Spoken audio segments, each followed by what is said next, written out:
नमस्कार, गुरुकुलम इंदौर के online learning platform पर आप सभी का स्वागत है। शाम 6 बजे की हमारी ये क्लास जिसमें हम मध्य प्रदेश के करंट अफेयर्स को हल कर रहे हैं। चलिए सभी लोग जल्दी से जल्दी जुड़ जाएंगे। आज हमारी 7वें नंबर की क्लास है, ठीक है। इसके पहले 6 क्लासेस हो चुकी हैं।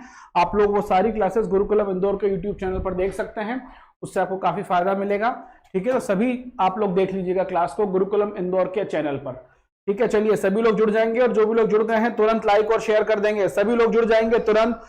Good evening Monika, Ram good evening, Navneet good evening, Ritu Sharma नमस्कार, Anjana Kushwaha ji good evening, Sanjay good evening, जय Shri Ganesh, Rekha Baghel good evening, Chhaya good evening, Manish good evening, अस्ट्रेला good evening, Ankita very good evening. चलिए जल्दी सभी लोग जुड़ जाएंगे। चलिए, और जो भी लोग जुड़ गए लाइक शेयर करते रहेंगे। ये एमपीपीएससी प्री की टेस्ट सीरीज 19 जून को आपकी प्री है। टोटल 41 टेस्ट है, 36 यूनिट वाइज, 5 एफएलटी, साथ में आपको एमपी के करंट अफेयर्स फ्री मिलेगा। Pooja Gupta good evening. MP current से कितने प्रश्न आने की संभावना है? देखो यार, करंट से यार कुछ भी कहा नहीं जा सकता है, फिर भी आप मान के चलिए 4-5 प्रश्न एमपी करंट से आ सकते हैं, ठीक है। ये इस नंबर पर आपको कांटेक्ट करना है। चलिए पहला प्रश्न हम लेंगे आज का। पहला प्रश्न क्या है हमारा? 104वां संविधान संशोधन 2020 के बाद मध्य प्रदेश में कितनी विधानसभा सीटें हैं? 231, 230, 229, 228। मध्य प्रदेश में कितनी विधानसभा सीटें हैं? विश्वा, we are trying for that. चलिए जल्दी सभी लोग आंसर करेंगे। मध्य प्रदेश में कितनी विधानसभा सीटें हैं? मध्य प्रदेश में कितनी विधानसभा सीटें हैं? जल्दी सभी लोग आंसर करेंगे। मध्य प्रदेश में कितनी विधानसभा सीटें हैं? जी बिल्कुल, सभी में काम आएगा। एमपी के करंट अफेयर सभी एग्जाम में काम आएगा, चाहे आप व्यापम दो, पीबी दो, या और कोई अगर एजेंसी आ गई हो, स्वयं की कोई एग्जाम ले रही हो, उसमें भी काम आएगा, ठीक है। चलिए, और जो भी लोग, सभी लोग शेयर कर देंगे क्लास को, लाइक शेयर कर देंगे तुरंत, और जो भी लोग लाइव हैं लाइक कर देंगे। ए बी कितनी है अब? 230, क्योंकि 104वां संविधान संशोधन अधिनियम एंग्लो इंडियन को हटाता है। किसको हटाता है? एंग्लो इंडियन को क्या कर देता था? हटा देता था। तो एंग्लो इंडियन की सीट हमारे यहाँ कितनी थी? एक। कुल 14 विधानसभा थी जहां पर एक एंग्लो इंडियन था, तो उसको क्या कर दिया गया था? हटा दिया गया। तो 230 प्लस 1 जो थी, ये 1 हट गई, तो अब 230 बची है, याद रखिएगा। और लोकसभा से भी जो है वो एंग्लो इंडियन को अब हटा दिया गया है, सभी लोग याद रखेंगे। अब देखिए, संविधान संशोधन और संविधान संशोधन विधेयक दोनों अलग अलग होते हैं। एक होता है संविधान संशोधन और एक होता है संविधान संशोधन विधेयक। तो संविधान संशोधन जो विधेयक होते हैं वो संसद में लाए जाते हैं। अगर जो विधेयक पारित हो गया तो वो संशोधन हो जाता है, पारित नहीं हुआ तो खत्म हो जाता है। इसीलिए विधेयकों की संख्या ज्यादा होती है और संविधान संशोधनों की संख्या उनसे कम है, क्योंकि बहुत सारे विधेयक रिजेक्ट हो जाते हैं, याद रखिएगा। चलिए अगला है, मध्य प्रदेश का पहला ड्राइव इन सिनेमा कहां खोला गया है? इंदौर, भोपाल, ग्वालियर, जबलपुर। मध्य प्रदेश का पहला ड्राइव इन सिनेमा जो है वो कहां पर खोला गया है? सभी लोग आंसर करेंगे। ड्राइव इन सिनेमा कहां खोला गया है? जल्दी सभी लोग आंसर करेंगे। मध्य प्रदेश का पहला ड्राइव इन सिनेमा कहां खोला गया है? बी भोपाल, इंदौर, विंडसा। B good evening Meena ji. A, चलिए ये कहां खोला गया है? इसका आंसर है भोपाल, इंदौर में नहीं, इंदौर दूसरा है। इंदौर में तो वो उन्होंने एडवर्टाइजमेंट इस प्रकार किया है कि मध्य भारत का पहला, ये पहला भोपाल में खोला गया है, होटल लेकव्यू रेसिडेंसी में। होटल लेकव्यू रेसिडेंसी के पास खोला गया था। राजा भोज ड्राइव इन सिनेमा नाम था इसका, राजा भोज ड्राइव इन सिनेमा नाम था इसका। और ये किसने खोला था? एमपी टूरिज्म ने। किसने खोला था इसको? एमपी टूरिज्म ने खोला था इसको। किसने? एमपी टूरिज्म ने खोला था। सुमित रैकवार जी गुड इवनिंग, ठीक है। तो भोपाल आएगा इसका आंसर, होटल लेक व्यू, जी बिल्कुल। चलिए अगला प्रश्न है आपका, सेरेडिपिटी इको एडवेंचर रिजॉर्ट कहां स्थापित किया गया है? Pachmarhi, Khajuraho, Mandu, Tamia. Serendipity eco adventure resort जो है वो कहां पर स्थापित किया गया है? चलिए जल्दी। पचमणी, विश्वा का आंसर आ गया है पचमणी। सभी लोग लाइव आ जाएंगे, शेयर कर देंगे, और जो भी लोग लाइव हैं सभी लोग लाइक भी कर देंगे तुरंत। पचमणी, जल्दी बताएं कहां पर खोला गया है? सेरेडिपिटी इको एडवेंचर जो है कहां खोला गया है? मांडू, पचमणी। चलिए सभी लोग आंसर करेंगे, कहां खोला गया है? चलिए, अभी भी बहुत से लोगों के आंसर नहीं आ रहे यार, कम से कम आंसर तो दिया करो। कम से कम यहां गलत अगर हुआ तो भी क्या हुआ, आपको वहां तो मिलेगा ना। फिर आपको हमेशा याद रहता है। जल्दी, पचमणी, आयुष कुमार का आंसर है डी। चलिए जल्दी सभी लोग आंसर करेंगे, सभी लोग आंसर करेंगे तुरंत, जल्दी। डी तामिया, इसका आंसर क्या होगा? डी तामिया में खोला गया है। तांबिया कहां आता है? छिंदवाड़ा में। सभी गलत थे। तांबिया कहां आता है? छिंदवाड़ा में आता है। छिंदवाड़ा इसका आंसर है। तामिया में ही जो है वो तुलतुल महादेव मंदिर भी है, अनहोनी गर्म कुंड भी है, एक अनहोनी गर्म कुंड भी है। ठीक है, तो कहां पर है ये क्या लिखा? इको एडवेंचर रिजॉर्ट, ये तो नाम है। देश का पहला प्राइवेट रानी कमलापति रेलवे स्टेशन का उद्घाटन कब किया गया था? रिपीट, 15 नवंबर, 14 नवंबर, 25 दिसंबर या 25 सितंबर। रानी कमलापति कब किया गया था इसका उद्घाटन? जल्दी बताएं। रानी कमलापति का उद्घाटन जो है वो कब किया गया था? सभी लोग आंसर करेंगे, और जो भी लोग लाइव हैं तुरंत लाइक और शेयर कर दो, जल्दी तुरंत करेंगे। 15 नवंबर, 15 नवंबर बिल्कुल सही जवाब है। 15 नवंबर को किया गया था। एक प्रश्न और, ये हबीबगंज रेलवे स्टेशन का पुराना नाम क्या था? कल मैंने बताया था। Shahpur railway station, Bhojpur railway station, Shyamla hills railway station या संत हिरदाराम रेलवे स्टेशन? बताएं, हबीबगंज का पुराना नाम क्या था? हबीबगंज का पुराना नाम क्या था? ए शाहपुर, शाहपुर। चलिए सभी लाइव लाइक शेयर होते रहना चाहिए। चलिए 1905 में स्थापित हुआ था ये, और क्या नाम था इसका? शाहपुर रेलवे स्टेशन, 1905 में। उसके बाद 1979 में इसका नाम रख दिया गया हबीबगंज रेलवे स्टेशन, और फिर 15 नवंबर 2021 रानी कमलापति रेलवे स्टेशन। क्या रख दिया गया? रानी कमलापति। और ये जो हिरदाराम है ना, ये बेरागढ़ रेलवे स्टेशन का नाम है, याद रखिएगा। अगला है 10 नवंबर 2021 को मध्य प्रदेश में कितनी नई तहसीलों का गठन किया गया है? 1, 2, 3, 4। कितनी नई तहसीलें बनाई गई थी एमपी में?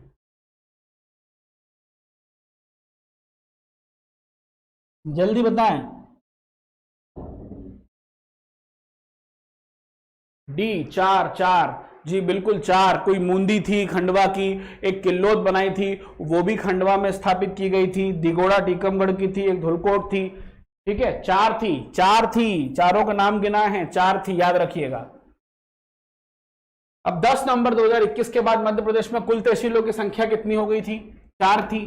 4 नहीं बनाई थी, 424, 328, 378, 428 कितनी हो गई थी? जल्दी बताएं। चलिए सभी लोग लाइव लाइक शेयर करते रहेंगे, आंसर देते रहेंगे तुरंत, जल्दी।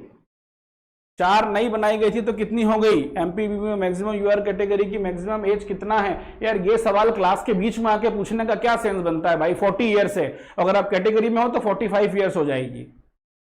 ठीक है, याद रखिएगा। इसका आंसर है D 428। United Nation World Tourism Organization के द्वारा भारत के कितने गांवों को बेस्ट टूरिज्म विलेज का अवार्ड दिया गया था? 1, 2, 3, 4। जल्दी बताएं, कितने गांवों को बेस्ट टूरिज्म का अवार्ड दिया गया था?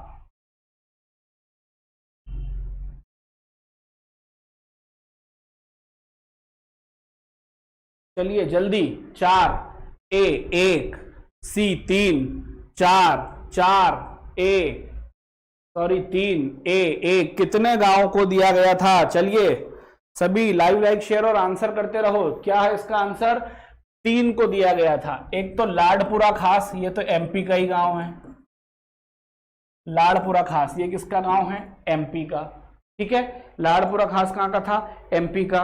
एक था कांगतोंग, कांगतोंग ये है मिजोरम का। और एक पांचपेली, ये कहां का था? तेलंगाना का। अब ये एमपी का चूंकि एक था तो एमपी के करंट में आ गया लाडपुरा खास। ठीक है, याद रखिएगा 3 है इसका आंसर। देश का पहला रॉक शेल्टर कॉरिडोर किस शहर के नजदीक बनेगा? Indore, Gwalior, Bhopal, Jabalpur. Rock shelter corridor किस शहर के नजदीक बनाया जाएगा? जल्दी बताएं। रॉक शेल्टर कॉरिडोर जो है किस शहर के नजदीक बनाया जाएगा? डी जबलपुर, सी भोपाल। चलिए सभी लोग आंसर करते रहेंगे, किस शहर के समीप बनाया जाएगा। और जो भी लोग लाइव हैं तुरंत लाइक कर दो, लाइव ज्यादा हो जाते हो, लाइक कम रहते हैं, अभी भी देखो बहुत अंतर है। सभी लोग लाइक कर दो जो भी लाइव है तुरंत। चलिए डी ए, कुछ लोग डी, कुछ लोग ए, कुछ लोग डी, कुछ लोग बी। बहुत स्थिति खराब है। ये कहां पर बनेगा, ये भोपाल। बी तो भाई ग्वालियर है और लिख भोपाल रहे हो। हाँ सी भोपाल के समीप बनेगा। अगला है 12वां विश्व हिंदी सम्मेलन मध्य प्रदेश में कहां प्रस्तावित है, भोपाल, देवास, इंदौर या ग्वालियर। 12वां विश्व हिंदी सम्मेलन जो है वो कहां पर प्रस्तावित है, जल्दी बताएं। 12वां विश्व हिंदी सम्मेलन एमपी में कहां पर प्रस्तावित है, जल्दी। देवास, ठीक है। चलिए सभी लोग आंसर करेंगे, 12वां विश्व हिंदी सम्मेलन कहां पर प्रस्तावित है, जल्दी। बी, बी देवास, ए भोपाल। चलिए सभी लोग आंसर करेंगे, सी इंदौर। 12वां विश्व हिंदी सम्मेलन कहां पर प्रस्तावित है, इसका आंसर है देवास में प्रस्तावित है। भोपाल में तो 10वां हो गया था, उसके बाद फिर मॉरिशस में हुआ जाके 11वां, पहला 1975 में हुआ था, याद रखिएगा।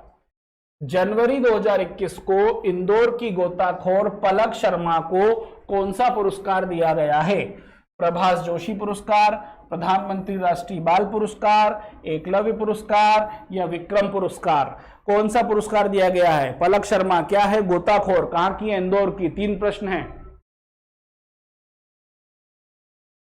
जल्दी जल्दी।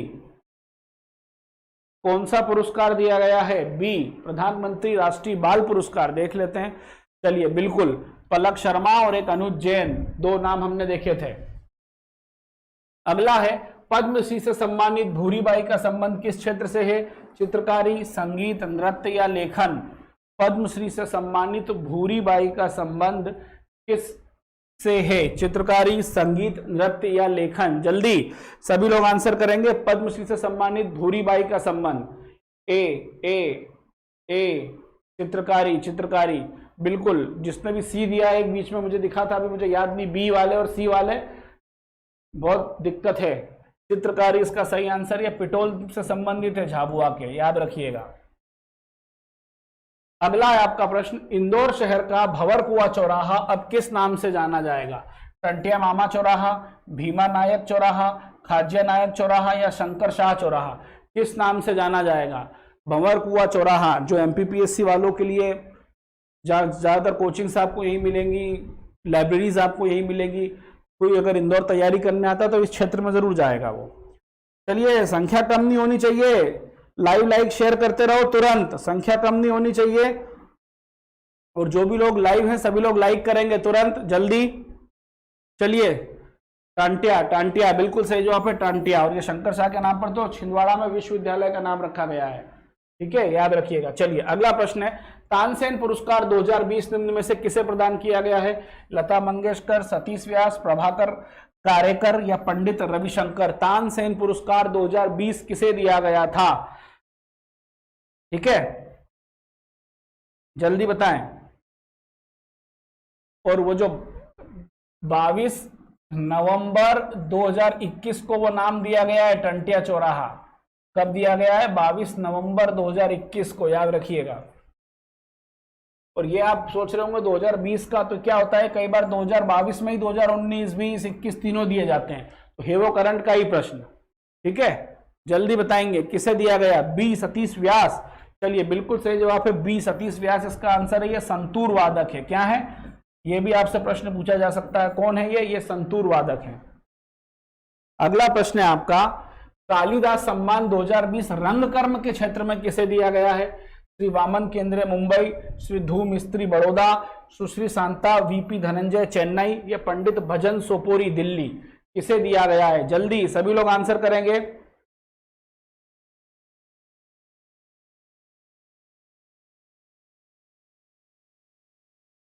रंगकर्म के क्षेत्र में किसे दिया गया है, सी ए। चलिए जल्दी जल्दी बताएं, रंगकर्म के क्षेत्र में किसे दिया गया है, मुंबई, सी सी सी सी डी। चलिए क्या आएगा इसका आंसर? ए, वामन केंद्र मुंबई को दिया गया है रंग कर्म के क्षेत्र में, इनको दिया गया है रूपंकर के क्षेत्र में, इनको दिया गया है शास्त्रीय नृत्य के क्षेत्र में, इनको दिया गया है शास्त्रीय संगीत वाले क्षेत्र में। ठीक है, याद रखिएगा। अगला है गिद्ध रिपोर्ट 2021 में सर्वाधिक गिद्धों की संख्या किस जिले में है? पन्ना, सतना, रीवा या बुरहानपुर? सर्वाधिक गिद्धों की संख्या किस जिले में पाई गई है? जल्दी बताएं, सर्वाधिक गिद्धों की संख्या किस जिले में पाई गई है? सभी लाइक शेयर करो, संख्या बढ़ाओ। सर्वाधिक गिद्धों की संख्या कहां पर पाई गई है? ए पन्ना, सतना, पन्ना, पन्ना, चलिए डी बुरहानपुर। इसका आंसर है ए पन्ना।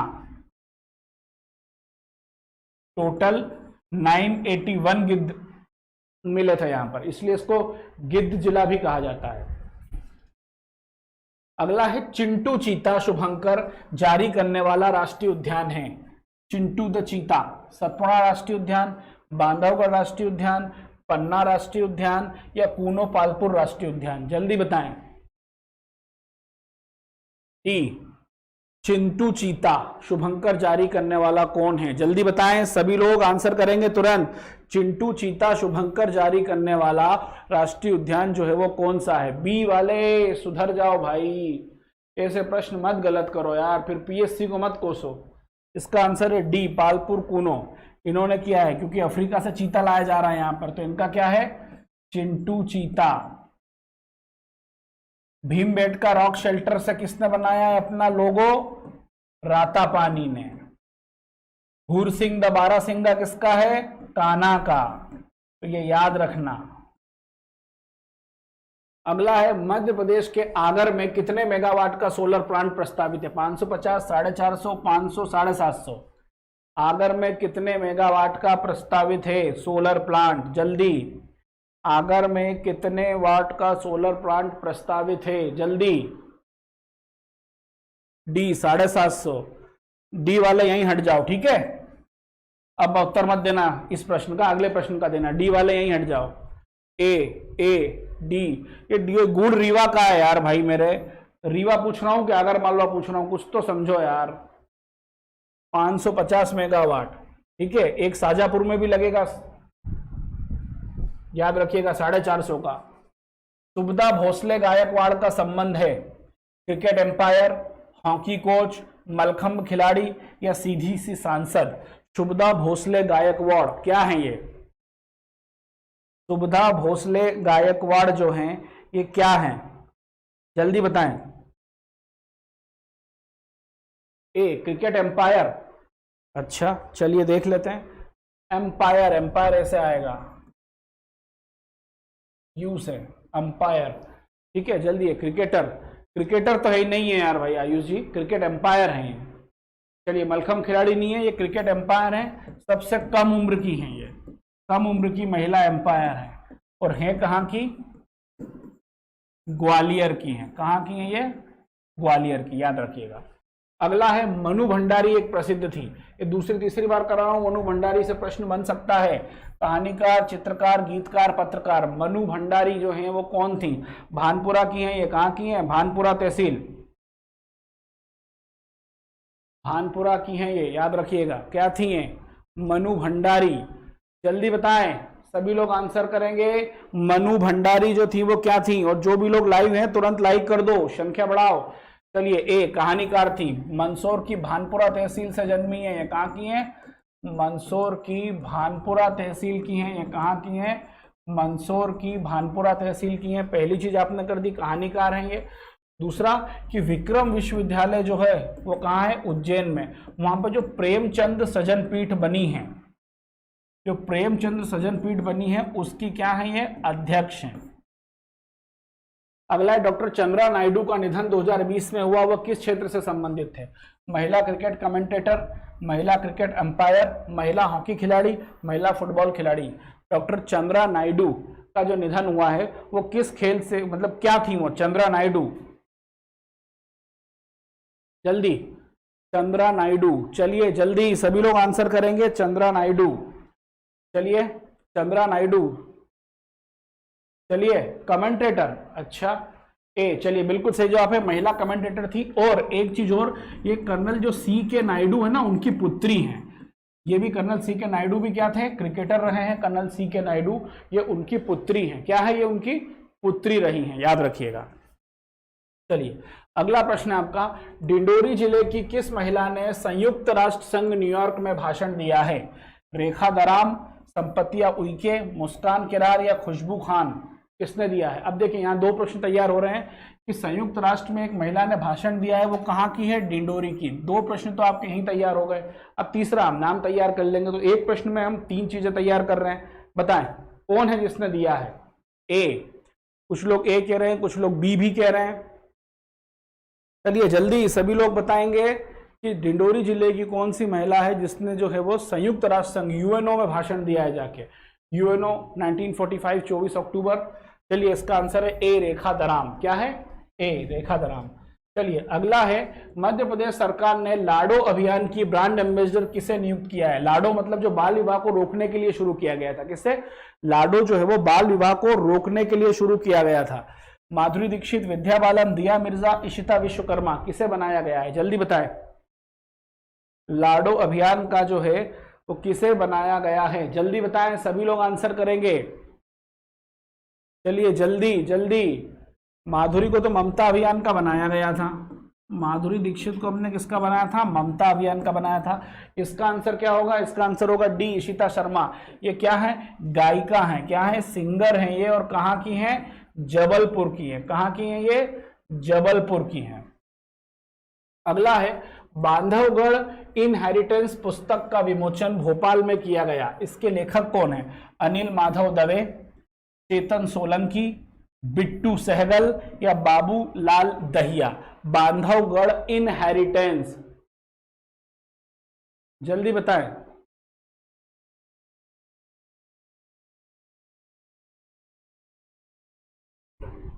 जल्दी बताएं, सभी लोग आंसर दें जल्दी, सभी लोग आंसर देंगे। बिट्टू, बिट्टू, चलिए बिट्टू बोल रहे हैं आप लोग जल्दी। बांधवगढ़ इनहेरिटेंस किसने लिखी है? सी, बिट्टू सहगल, सही जवाब। अगला प्रश्न है आपका, हाल ही में गमक महोत्सव का आयोजन कहां किया गया है? भारत भवन भोपाल, जनजाति संग्रहालय भोपाल, गांधी हॉल इंदौर या वेंकट भवन रीवा, कहां पर किया गया है? क्या नाम है? गमक महोत्सव कहां किया गया है? चलिए जल्दी सभी बताएंगे, गमक महोत्सव का आयोजन जो है वो कहां पर किया गया है? चलिए सभी लोगों का आंसर आना चाहिए। गमक महोत्सव का जो आयोजन किया गया है वो कहां किया गया है? सभी लोग आंसर करेंगे और लाइक शेयर करते रहो। हम 50 पे आके फिर 45 पे आ जाते हैं, संख्या बढ़ाओ, सभी शेयर करो। चलिए इसका आंसर क्या है? बी। ये दो जगह हुआ था, एक तो ये बी जनजाति संग्रहालय हुआ था और प्लस रविंद्र भवन जो है भोपाल में, वहां पर भी ये हुआ था। ठीक है, दो जगह हुआ था, ये याद रखिएगा। अगला है, मध्य प्रदेश सरकार ने किसे सौर ऊर्जा का ब्रांड एम्बेसडर बनाया है? चेतन सोलंकी, चेतन भगत, बिट्टू सहगल, महेश शर्मा, जल्दी बताएं किसे बनाया गया है? सौर ऊर्जा का जो है वो ब्रांड एम्बेसडर जो है वो किसे बनाया गया है? सभी लोग आंसर करेंगे, सौर ऊर्जा का ब्रांड एम्बेसडर किसे बनाया गया है? ए, सभी लोग ये कह रहे हैं चेतन जी। चलिए जल्दी, बिल्कुल सही जवाब है आपका ए, चेतन सोलंकी को सौर ऊर्जा का ब्रांड एम्बेसडर बनाया गया है। इनको सोलर मैन ऑफ इंडिया कहा जाता है। क्या कहा जाता है? सोलर मैन ऑफ इंडिया कहा जाता है। जैसे सलीम अली को बर्ड मैन ऑफ इंडिया कहते हैं हम, राजेंद्र सिंह को वाटर मैन ऑफ इंडिया कहते हैं। ठीक है, तो इनको जो है वो सोलर मैन कहा जाता है, इनको चेतन सोलंकी को। और ये जो महेश शर्मा है, ये जो है ये हलमा पद्धति जो होती थी, जो झाबुआ में साकार हुई आदिवासियों के बीच में, ये उनको पद्मश्री मिला था हलमा के लिए, महेश शर्मा। अगला है, भारत का पहला इन्फेंट्री म्यूजियम पैदल सेना संग्रहालय कहां खोला गया है? इंदौर, भोपाल, ग्वालियर, जबलपुर। इन्फेंट्री म्यूजियम जो है सेना का पैदल, वो कहां पर खोला गया है? चलिए सभी लोग आंसर करेंगे, पहला इन्फेंट्री म्यूजियम जो है वो कहां पर खोला गया है? चलिए सभी लोग आंसर करेंगे, पहला इन्फेंट्री म्यूजियम जो है कहां खोला गया है? लाइक शेयर करते रहेंगे। चलिए जल्दी, ए, बी ग्वालियर, जी हाँ, झाबुआ के गांधी महेश शर्मा को कहा जाता है, बिल्कुल सही। चलिए जल्दी, B Bhopal, Bhopal Bhopal, B Bhopal. Gwalior, B Bhopal. कहां खोला जा रहा है, कौन बताएगा? इन्फेंट्री म्यूजियम कहां खोला जा रहा है? इसका आंसर है इंदौर, महू के निकट। अगला है, मध्य प्रदेश के किस जिले में संतरा आधारित फूड प्रोसेसिंग यूनिट लगाई गई है? संतरा आधारित फूड प्रोसेसिंग यूनिट कहां लगाई गई है? आगरमालवा, मंदसौर, बैतूल, जबलपुर। संतरा आधारित फूड प्रोसेसिंग यूनिट कहां पर लगाई गई है? जल्दी, संतरा आधारित फूड प्रोसेसिंग यूनिट कहां पर लगाई गई है? जल्दी सभी लोग आंसर करेंगे। ए आगरमालवा। चलिए जल्दी जल्दी सभी लोग, संतरा आधारित फूड प्रोसेसिंग यूनिट कहां लगाई गई है? चलिए सभी का आंसर ऑलमोस्ट सही है, बैतूल गलत है, इसका आंसर है ए आगरमालवा में लगाई गई है। अगला प्रश्न आपका, भारत का पहला हेल्थ एटीएम किस रेलवे स्टेशन पर लगाया गया है? हबीबगंज पर, भोपाल पर, रतलाम पर या इटारसी पर? हेल्थ एटीएम जो आपको हेल्थ की अपडेट देता है। चलिए, प्रोडक्शन होता है और यूनिट लगाना दोनों अलग अलग बात है, ठीक है? प्रोडक्शन लगाना और यूनिट होना दोनों अलग अलग बात है, ठीक है? चलिए जल्दी सभी लोग आंसर करेंगे। ए हबीबगंज पे। देख लेते हैं हेल्थ एटीएम कहां लगाया गया है। हेल्थ एटीएम, भारत का पहला हेल्थ एटीएम इन रेलवे स्टेशन। जल्दी, एक सी भी बोल रहा है, सभी लोग आंसर करेंगे। जल्दी सभी लोग आंसर करेंगे। लखनऊ में है सर, तो लखनऊ ऑप्शन में दिख रहा है, मैं पांचवा लगा देता हूं अब, या तो फिर जल्दी बताएं। लखनऊ में तो लगा है, एमपी में कहां लगा है? जल्दी बताएं, सभी लोग आंसर देंगे। जल्दी सभी लोग आंसर देंगे। एमपी में कहां लगा है? लखनऊ में भी लगा है, बात बिल्कुल सही है आपकी। जल्दी, सी रतलाम, रतलाम बिल्कुल सही जवाब है, रतलाम रेलवे स्टेशन पर लगा है और लखनऊ में लगा है। वर्ष 2019 में सतना जिले के निवासी बाबूलाल दहिया को पद्मश्री पुरस्कार किस क्षेत्र में दिया गया है? जैविक कृषि को बढ़ावा देने के लिए, कोरोना काल में योगदान देने के लिए, चित्रकारिता के लिए, या इनमें से कोई नहीं? जल्दी बताएं। चलिए जल्दी, जैविक कृषि देख लेते हैं कहां है। चलिए जल्दी जल्दी सभी लोग आंसर करेंगे। जल्दी, लखनऊ और रतलाम में है वो हेल्थ एटीएम, याद रखना। चलिए सभी लोग लाइक शेयर करते रहेंगे तुरंत, और बस ऐसे ही 50+ संख्या भी बढ़ाएंगे। चलिए, जैविक कृषि को बढ़ावा देने के लिए बिल्कुल सही आंसर है, किसको मिला था? बाबूलाल दहिया को मिला था, जैविक कृषि को बढ़ावा देने के लिए। चलिए अगला प्रश्न है आपका, मध्य प्रदेश का कौन सा जिला रियावन लहसुन की प्रजाति के लिए प्रसिद्ध है? इंदौर, छिंदवाड़ा, बैतूल, रतलाम। अब आपको यह भी याद होगा कि रियावन किसकी प्रजाति है? तो लहसुन की प्रजाति है। लियावन जो है किससे संबंधित है? लहसुन से। कहां पर है ये? कौन सा जिला रियावन के लिए प्रसिद्ध है? जल्दी बताएं। एक रतलाम बोल रहा है, ए इंदौर, ठीक है, डी रतलाम।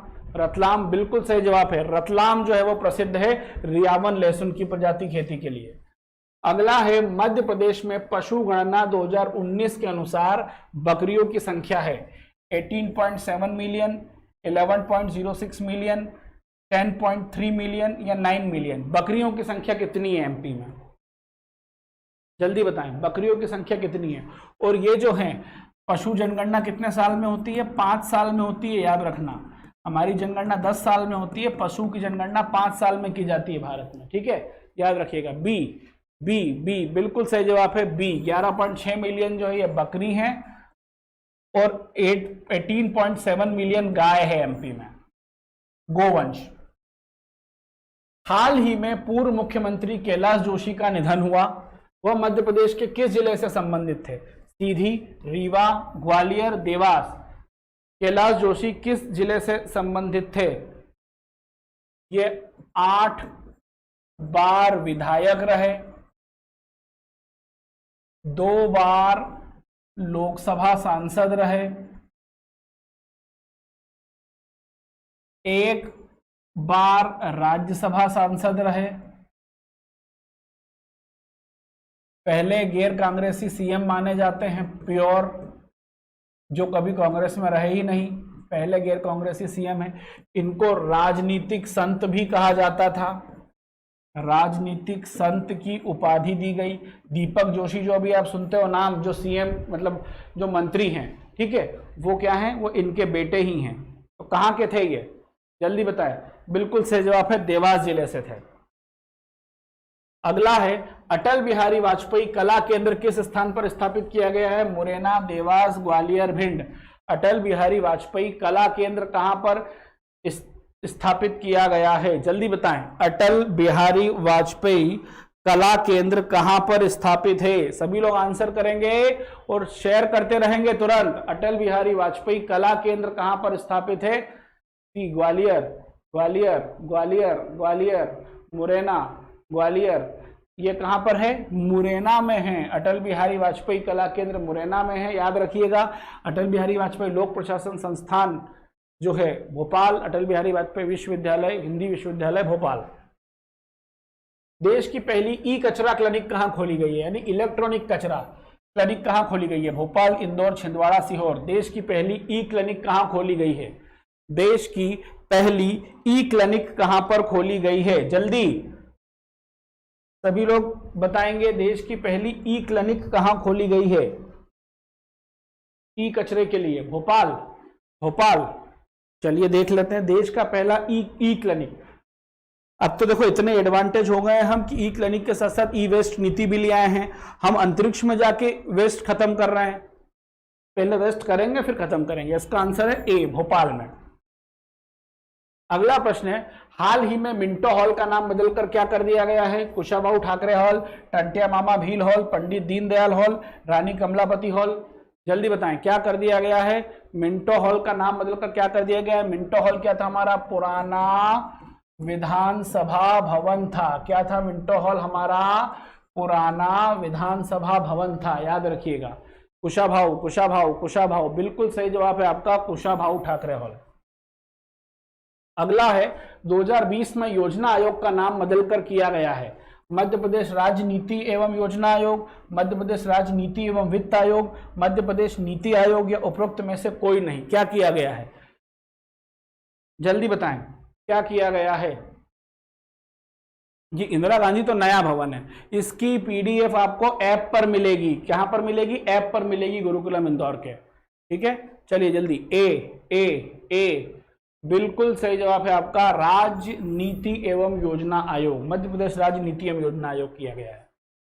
मध्य प्रदेश राज्य नीति एवं योजना आयोग के प्रथम उपाध्यक्ष कौन है? जगदीश देवड़ा, तरुण भनोट, शिवराज सिंह चौहान, या चेतन कश्यप? जल्दी बताएं। अवस्थी जी मैं बता चुका हूं, अब इस प्रकार का कमेंट करेंगे मैं ब्लॉक करवा दूंगा बार बार। मैं बता चुका हूं कि पीडीएफ आपको ऐप पर मिलेगी, ठीक है। और ऐप में कहां मिलेगी उसको देखो, डला उसमें एक पूरा वो आता है, लिस्ट आएगी, उसमें आपको लिस्ट में मिल जाएगा। सभी को मिलती है, सभी लोग देखते हैं। ए कौन सा है? जगदीश देवड़ा बोल रहे हो आप, ठीक है, जल्दी बताएं। बी तरुण भनोट। चलिए इसका आंसर होगा जगदीश देवड़ा। तरुण भनोट कहां हो जाएगा? अगला है, आत्मनिर्भर मध्य प्रदेश बजट 2021 में मिशन बोधि का संबंध किससे है? आत्मनिर्भर मध्य प्रदेश बजट का नाम था आत्मनिर्भर मध्य प्रदेश, 2021 के बजट की ये थीम थी। उसमें एक मिशन चला, मिशन बोधि। ये कहां था? ठीक है, मिशन बोधि। रोजगार, भौतिक अधोसंरचना, शिक्षा एवं स्वास्थ्य, सुशासन, कहां था? जल्दी बताएं। Good evening Tripathi ji, good evening. चलिए सभी लाइव शेयर करते रहेंगे, संख्या बढ़ाएंगे तुरंत। शाबाश, 60+, वेरी गुड। चलिए जल्दी। सी क्या है? मिशन बोधि। नहीं, इसके जो थे ना, ये चेतन कश्यप है, नीति एवं योजना आयोग के चेतन कश्यप है, जगदीश देवड़ा नहीं है, याद रखिएगा। चेतन कश्यप होगा इसका आंसर। क्यों? क्योंकि चेतन कश्यप भी योजना आयोग के थे, वही है। जगदीश देवड़ा ये तो वित्त मंत्री भी रहे दो, जगदीश देवड़ा ने तो बजट प्रस्तुत किया था, यह नहीं है। तरुण भनोट भी नहीं है, ये तो कांग्रेस के समय के शिवराज सिंह चौहान अध्यक्ष थे। चेतन कश्यप होगा इसका आंसर, याद रखिएगा, ठीक है। चेतन कश्यप, हाँ इसका आंसर चेतन कश्यप होगा, याद रखिएगा। तो मैं वो ऐप वाली बात में उलझ गया। तो चलिए जल्दी सभी लोग आंसर करेंगे इसका। मिशन बोधि, मिशन बोधि, जी हाँ चेतन कश्यप राइट, इसीलिए कहा चेतन कश्यप ही होगा उसका आंसर। चलिए सभी शेयर करते रहेंगे, लाइक करते रहेंगे। मिशन बोधि जल्दी बताएं क्या है इसका आंसर। सी, शिक्षा एवं स्वास्थ्य, बिल्कुल शिक्षा एवं स्वास्थ्य। रोजगार के लिए तो अभी मान के चलो एमपी में आपको थोड़ा सा इंतजार करना पड़ेगा, लेकिन हाँ इसके बाद चीजें स्मूथ हो जाएंगी। आत्मनिर्भर मध्य प्रदेश बजट, याद रखिएगा 2021 के बजट का क्या थीम था, आत्मनिर्भर। मिशन दक्ष, अभी मिशन बोधि देखा, अब मिशन दक्ष का संबंध किससे है। रोजगार, भौतिक अधोसंरचना, शिक्षा एवं स्वास्थ्य या सुशासन, किससे है। मिशन दक्ष का संबंध किससे है, जल्दी बताएं। मिशन दक्ष का संबंध किससे है। चलिए ए, चलिए सभी लाइक शेयर करते रहेंगे। और उसको याद रख लेना जो मैं बता रहा हूं, चेतन कश्यप है उसका आंसर। क्या है, चेतन कश्यप, याद रखिएगा चेतन कश्यप है उसका आंसर। चलिए जल्दी सभी लोग आंसर करेंगे। अंकित शर्मा, अंकित शर्मा, चलिए अंकिता ए ए ए, इसका आंसर क्या है, रोजगार। दक्ष यानी आपको स्किल्ड रूप से इतना दक्ष बनाएंगे कि आपको रोजगार मिल पाए, तो इसका आंसर होगा रोजगार। इसके पहले मिशन बोधि का था शिक्षा वाला और स्वास्थ्य, और इसका है रोजगार। चलिए अगला है आत्मनिर्भर बजट 2021 में मिशन नगरोदय का संबंध किससे है। मिशन बोधि, वैकेंसी तो बिल्कुल आएंगी मैडम, चुनाव ये आना ही है। मिशन बोधि हो गया, मिशन दक्ष हो गया, मिशन नगरोदय का संबंध है स्मार्ट सिटी से, कंप्यूटर साक्षरता से, शिक्षा एवं स्वास्थ्य से या सुशासन से। सब नाम से स्पष्ट है, नगरोदय यानी नगरों का उदय। जल्दी बताएं किससे संबंधित है, सब नाम से आपके हो जाएगा। जल्दी सभी लाइक शेयर करते रहेंगे। मिशन नगरोदय, चलिए जल्दी सभी लोग करेंगे मिशन नगरोदय। चलिए जल्दी सभी लोग आंसर करेंगे। ए ए, चलिए मिशन नगरोदय ए ए, बिल्कुल सही जवाब है स्मार्ट सिटी से। एमपी में 7 हैं स्मार्ट सिटी के अंतर्गत, याद रखिएगा। मध्य प्रदेश की अर्थव्यवस्था कैसी है, कृषि प्रधान, पूंजी प्रधान, उद्योग प्रधान या इनमें से कोई नहीं। मध्य प्रदेश की अर्थव्यवस्था जो है वो कैसी है, जल्दी बताएं। सभी लोग आंसर करेंगे मध्य प्रदेश की अर्थव्यवस्था कैसी है। जल्दी सभी लोगों का आंसर आना चाहिए। एग्रीकल्चर ए ए, चलिए एमपी क्या पूरे भारत की अर्थव्यवस्था ऑलमोस्ट अभी कृषि प्रधान ही है, ए है इसका आंसर। अगला प्रश्न है आपका, आत्मनिर्भर मध्य प्रदेश बजट 2021 में भौतिक अधोसंरचना के अंतर्गत मिशन शामिल नहीं है।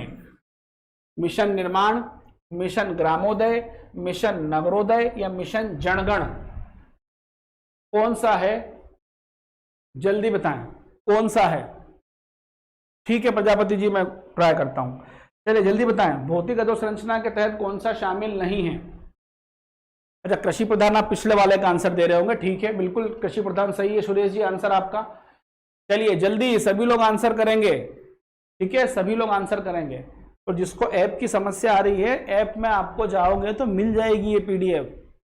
जिसको नहीं मिले वो एक बार कॉल कर लेना, जो नंबर था उस पर बता देंगे कहाँ मिलेगी। ठीक है डी डी बिल्कुल सही, मिशन जनगण। देखिए निर्माण तो हो ही गया कि भौतिक अधोसंरचना समर्पित होगा, ग्रामोदय ग्राम के उदय, नगरोदय नगर के उदय से संबंधित है। अगला है आत्मनिर्भर मध्य प्रदेश बजट 2021। 22 के बजट पर भी हम चर्चा करेंगे, पहले 21 का कर लेंगे क्योंकि 1-2 साल का करंट अफेयर पूछता है वो। मिशन अर्थ, ये मिशन जरूर पूछेगा एमपी गवर्नमेंट के। मिशन अर्थ का उद्देश्य क्या है, किसानों को उचित मूल्य दिलाना, उद्योगों में निवेश बढ़ाना, गोवंश संवर्धन या उपरोक्त सभी। मिशन अर्थ का संबंध जो है वो क्या है, जल्दी बताएं। मिशन अर्थ का संबंध क्या है, जल्दी सभी बताएंगे। मिशन अर्थ का संबंध जो है वो क्या है, सभी लोग बताएंगे और लाइक शेयर सभी करते रहेंगे। डी डी, मिशन अर्थ का संबंध बिल्कुल सही जवाब है, सभी से है। मिशन अर्थ का संबंध सभी से है। चलिए अगला है आत्मनिर्भर मध्य प्रदेश बजट 2021 में मिशन निरामय का उद्देश्य क्या है। मिशन निरामय का क्या उद्देश्य है, स्वास्थ्य सेवा एवं प्रबंधन, टेलीमेडिसिन को बढ़ावा देना, मेडिकल कॉलेज में सीटों को बढ़ावा देना या उपरोक्त सभी। मिशन निरामय, पहला सुख निरोगी काया जो बोलते हैं ना, वही मिशन निरामय। इसका संबंध क्या है, जल्दी बताएं। उपरोक्त सभी, डी देख लेते हैं। मिशन निरामय बी, टेलीमेडिसिन को बढ़ावा देना। चलिए सभी लोग आंसर करेंगे और लाइक शेयर करते रहेंगे। मिशन निरामय का संबंध जो है वो किससे है, जल्दी। मिशन निरामय का संबंध किससे है, डी उपरोक्त सभी। स्वास्थ्य सेवाओं प्रबंधन देखना, टेलीमेडिसिन को बढ़ावा देना और मेडिकल कॉलेज में सीटों को भी बढ़ाना ताकि बाहर जाने से रोका जा सके छात्रों को। दिसंबर 2021 में कितने नए मेडिकल खोलने का निर्णय मध्य प्रदेश कैबिनेट ने लिया था? 3, 4, 5, 6। कितने नए मेडिकल कॉलेज खोलने का निर्णय लिया था? खुला अभी तक एक भी नहीं है, लेकिन मेडिकल कितने कॉलेज खोलने का निर्णय जो है वो एमपी गवर्नमेंट ने लिया था? जल्दी बताएं। D 6, B 4। चलिए सभी आंसर करेंगे। कितने नए मेडिकल कॉलेज खोलने का निर्णय लिया था? चलिए जितने भी लोग 6 बोल रहे हैं सभी सही हैं। 6 मेडिकल कॉलेज खोलने का निर्णय लिया गया था। अगला है आत्मनिर्भर मध्य प्रदेश बजट 2021 में मिशन निर्माण के अंतर्गत क्या शामिल है? सड़क निर्माण, सिंचाई परियोजनाएं, ग्रामीण घरों में नल जल की सुविधा या उपरोक्त सभी। याद रखना ये जितने भी मिशन, क्वेश्चन बढ़ जाते हैं सर हमारे लिए। अच्छा क्वेश्चन बढ़ जाते तो क्वेश्चन तो बढ़ना ही है ना, तभी तो हो सकता है डायरेक्ट अगर कोई प्रश्न मिल गया तो सोने पे सुहागा है। देखिए ये नाम याद रखना भाई है ना, 2021 का आत्मनिर्भर मध्य प्रदेश के नाम से आया है और मिशन निर्माण के अंतर्गत सभी, ये सभी के उद्देश्य याद रखना। उद्देश्य से संबंधित प्रश्न कभी पूछ रहे तो गलत नहीं होना चाहिए क्योंकि हमने काफी हल कर लिए हैं। ठीक है जल्दी बताएं, मिशन निर्माण का है उपरोक्त सभी। डी आंसर होगा इसका। अगला है आत्मनिर्भर मध्य प्रदेश बजट 2021 में मिशन ग्रामोदय का उद्देश्य है स्वयं सहायता समूह को बढ़ावा देना, स्वच्छ भारत को प्रोत्साहन देना, उपरोक्त दोनों, या ग्रामों में कंप्यूटर साक्षरता को प्रोत्साहन देना। बताएं मिशन ग्रामोदय का जो उद्देश्य है वो क्या है? मिशन ग्रामोदय का उद्देश्य जो है वो क्या है? उपरोक्त सभी तो अच्छा पिछले वाला दे रहे हो गया। ठीक है इसका बताएं मिशन ग्रामोदय का जो उद्देश्य है वो क्या होगा? जल्दी सभी लोग आंसर करेंगे। मिशन ग्रामोदय का जो उद्देश्य है वो क्या होगा? चलिए सभी लोग आंसर करेंगे। मिशन ग्रामोदय का क्या उद्देश्य होगा? सी। चलिए जल्दी, मिशन ग्रामोदय का उद्देश्य जो है वो क्या होगा? बिल्कुल सही जवाब है आपका सी, उपरोक्त दोनों। अगला है वर्ष 2020 को औद्योगिक नीति एवं संवर्धन विभाग द्वारा जारी ease of doing business report के अनुसार मध्य प्रदेश का देश में कौन सा स्थान है? 7, 5, 4, 8। ईज ऑफ डूइंग यानी बिजनेस करने में कितनी सरलता है आपके यहाँ पर, कितने आसानी से आपके यहाँ पर उद्योग लग सकते हैं, कितनी आसानी से वो उद्योग का संचालन कर सकते हैं। एमपी का कौन सा स्थान था 2020 की उसमें? जल्दी बताएं। ए, सी, जल्दी बताएं। ए 7, ए, सी, वेंकरोनिका सी, ए। चलिए जल्दी, ए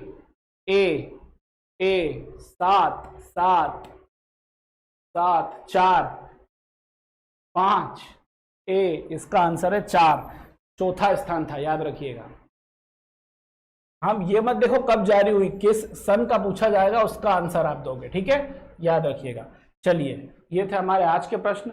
अब आप ये सुनो कि जिसने पूछा था कि ओबीसी आरक्षण का मुद्दा सुप्रीम कोर्ट में चला गया था जो पंचायत चुनाव को लेकर चल रहा था। पंचायत चुनाव के अंतर्गत जो है वो ये कहा है सुप्रीम कोर्ट ने कि आप ओबीसी आरक्षण के साथ ही चुनाव करवाइए। क्या कहा है? आप ओबीसी आरक्षण के साथ चुनाव करवाइए, 1 सप्ताह में हमें रिपोर्ट दीजिए और अगले सप्ताह तक चुनाव की अधिसूचना जारी करिए। ये चुनाव कौन से होंगे? पंचायत चुनाव होंगे। लेकिन 50% से ज्यादा ओबीसी आरक्षण नहीं होगा। ये इंदिरा साहनी में भी कहा है और आज भी सुप्रीम कोर्ट ने यही कहा है। तो अब एमपी गवर्नमेंट को ये करना है कि वो 50% से कम ओबीसी आरक्षण देना है। हालांकि वो 27% का एजेंडा, राजनीतिक एजेंडा बना रखा है, ऐसा भी कोई एजेंडा है नहीं। थोड़ा सा मुश्किल लगता है लेकिन अब सरकारें देखते हैं क्या करेगी। लेकिन बहुत ही जल्द जो है ये मामला जो है वो सॉल्व हो जाएगा क्योंकि चुनाव सरकार को कराने हैं तो ये सॉल्व करके ही कराने पड़ेंगे। अब वो बिना आरक्षण के उतना परसेंट अगर ओबीसी को सीट दे दे तो वो राजनीतिक एजेंडा है, वो हमारी कोई मतलब का है नहीं। लेकिन बहुत जल्दी जो है अब ये सही हो जाएगा, तो इस पर आप लोग विशेष तौर पर ध्यान रखिएगा। ठीक है तो याद रखिएगा। हाँ एमपी में 6ठे नंबर के पंचायत चुनाव होंगे क्योंकि 5 नंबर के हो चुके हैं। जी हाँ सभी के लिए लागू होगा ना, वो तो आरक्षण मतलब सभी के लिए लागू होगा, आरक्षण किसी में 50% से ज्यादा नहीं हो पाएगी तो सभी के लिए लागू होगा। ठीक है, अभी चुनाव है तो सरकार को उसको हल करना भी पड़ेगा। अभी चुनाव के कारण सरकार दोनों वर्गों को साधने की कोशिश कर रही है, चाहे वो ओबीसी हो चाहे जनरल हो, इसलिए थोड़ा सा मामला लंबा खींच रहा था, लेकिन अब सुप्रीम कोर्ट की जो फटकार लगी है मेरे हिसाब से बहुत जल्दी आपका मामला सॉल्व हो जाएगा। ठीक है, तो चलिए कल शाम को 6 बजे हम फिर मिलेंगे नए प्रश्नों के साथ। ठीक है, धन्यवाद।